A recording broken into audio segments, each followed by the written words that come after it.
This video is dedicated for the Amorim in people, for the people who are saying he need to give him time, for the people who are saying Fergie got time, give him time.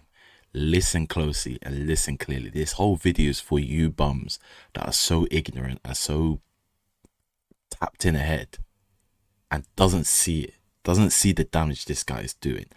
It's dedicated for you, so you better listen closely. We will begin with this.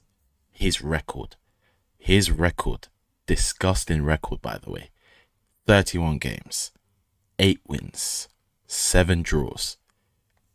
16 defeats. That is diabolical. It's almost been a year since he's been here. And he's had 16 losses out of 31 games. That is shameful. That is shameful. And those 8 wins he got were from the couple games that we got lucky in the Europa League and relegation for the teams in the Premier League. We never got any decent results, even half decent results from the bigger teams, even from the mid-table teams. The guy has been ran through. The guy has been ran through. The club has been ran through, all because of his stubborn tactics. And just before you start judging, yeah, these are my tabs. Mind your own business. Go move on to exhibit B. His quotes. I will do everything I can for Man United. This is my message to the fans. I'm suffering more than them. I won't change my philosophy. If they want to change it, we're talking about Ineos, you change the man. First of all, suffering. Allow this suffering words. Allow talking about these suffering words. I'm sick and tired of hearing him saying those words.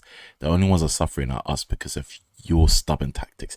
You moving like this is a be all and end all type of tactics. The fact that you're not changing your philosophy. I'm not even saying change your philosophy. I'm saying tweak it for the team right now until you get your suitable players that you want, like the Belabers. Even though I think even if we had Belaber in this team, he'd still send us into the ground. He'll still send us into the bin. Ruben Amorim, I'm talking about. I'm telling you right now, people, I despise managers that are stubborn, do not want to tweak it, and continue on week in, week out with losses upon losses upon losses. But the thing is, I hated them, but I knew who they were. They were relegation fodder managers. There were guys who managed like West Ham, Watford's, those type of teams all over the years.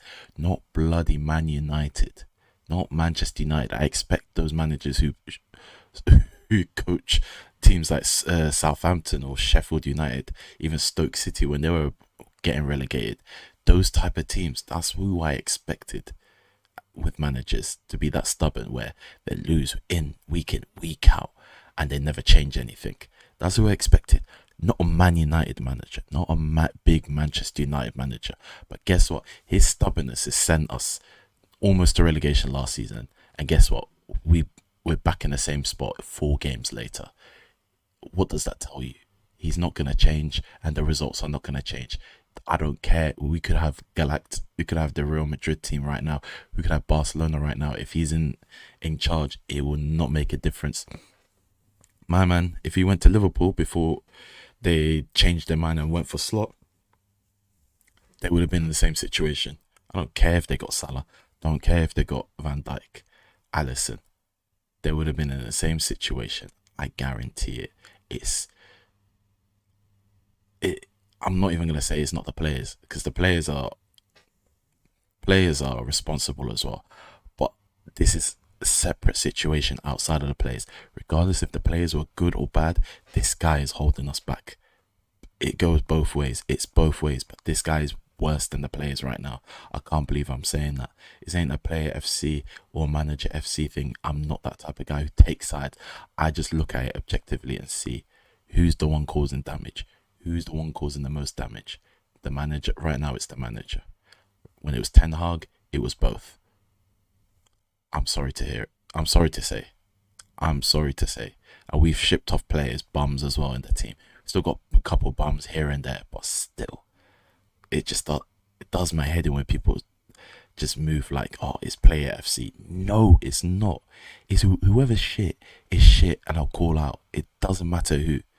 If I call out the players, now the manager always gets away with. If I call out manager, it's player FC. You can't get it right. You can't get it.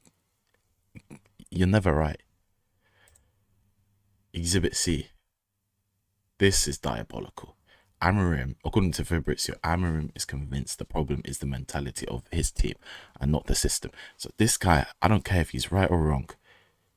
Yeah, the players are shy. The players' mentality yesterday was awful. But this guy right here is trying to do the blame game. Trying to do the blame game after that starting lineup you came up with. Hell no. Week in, week out having losses. Week in, week out playing the wrong players. Favoritizing players. Let's not get started with your countrymen that you keep favoritizing. If Dalot wasn't injured, you would have played him.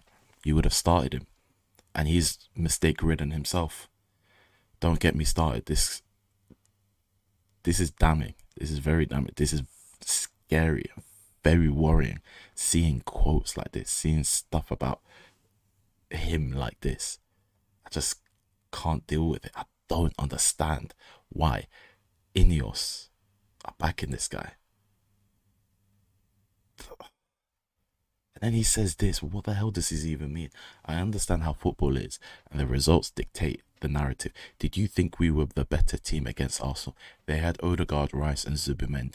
I see it that way. I know that it's hard for people, bro. Why is he now gone to Arsenal, going back to the Arsenal game and talking about they've got better players? It's not about if the team is better than us. It's not about if the team has better quality than us. You couldn't even coach. You couldn't even coach your way out of it. You didn't even try. You just were stubborn with your 3-5-2, whatever it is, 3-4-2-1, and then you, with your silly two-man midfield, you played against Man City, who are possession-based.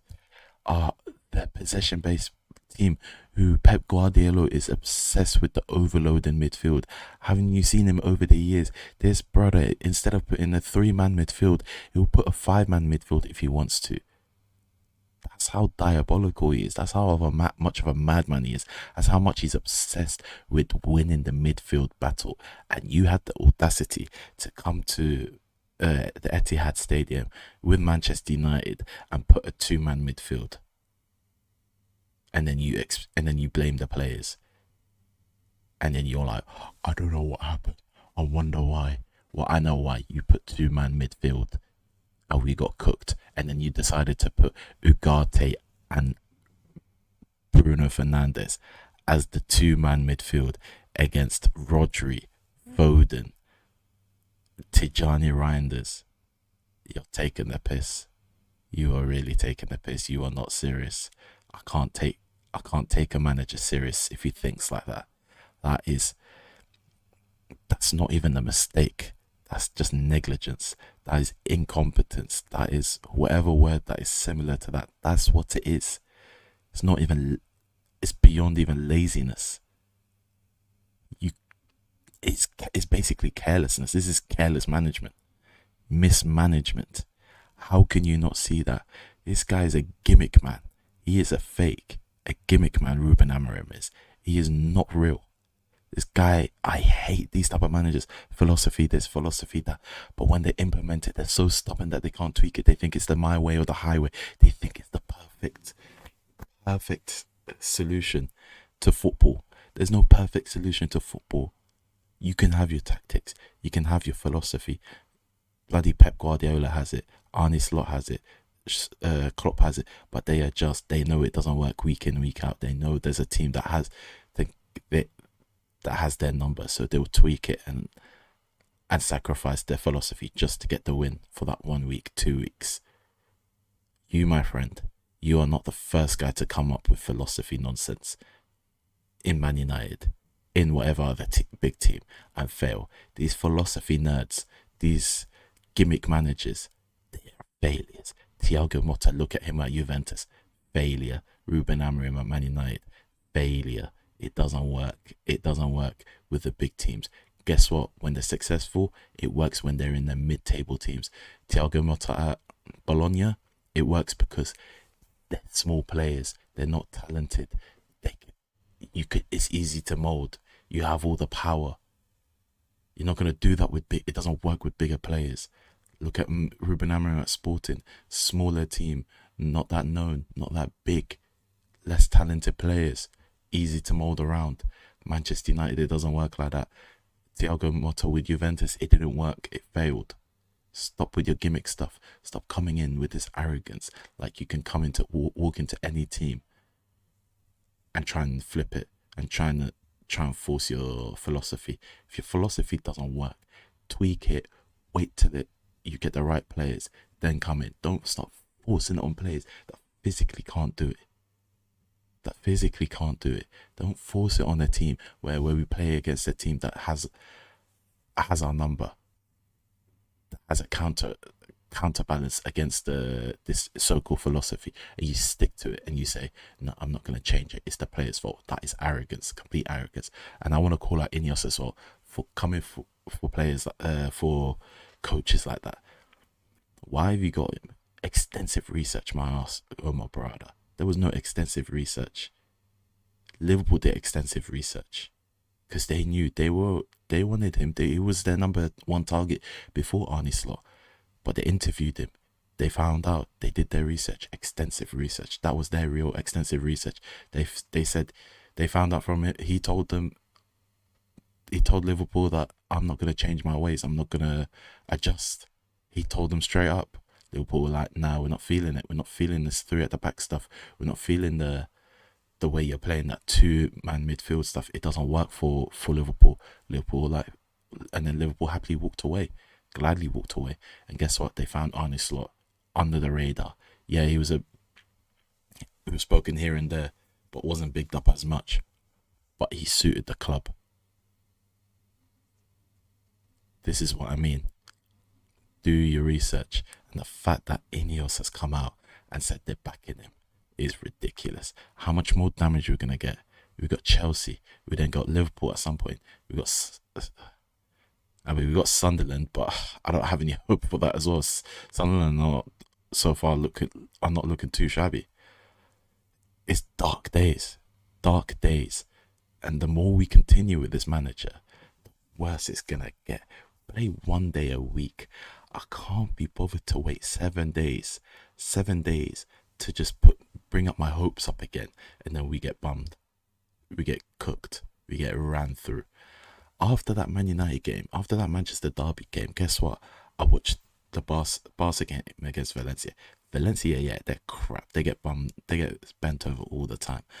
But it was, I almost cried. I was like, I pray that Man United get back to that level, that liquid football, free football, attacking football. Hansi Flick, he knows his stuff. He really knows his stuff, and he's not this gimmick nerd that wants his way. Yeah, he plays a high line of football and it's a bit suicidal, but still, it's good attacking football. It's free flowing football. It's beautiful football, and it's winning football. And there's none of this gimmick stuff. He keeps it simple. Instructions to the players simple. As soon as he came to Barcelona, they hit the ground running with the style of play. Can't be bothered to have managers that come in and it takes 2 years for them to get the philosophy right. Bro, I don't have time for that. Anyways, that's my rant over. Let me know what you guys think. My brain is fried by this football club. Like, subscribe, and peace.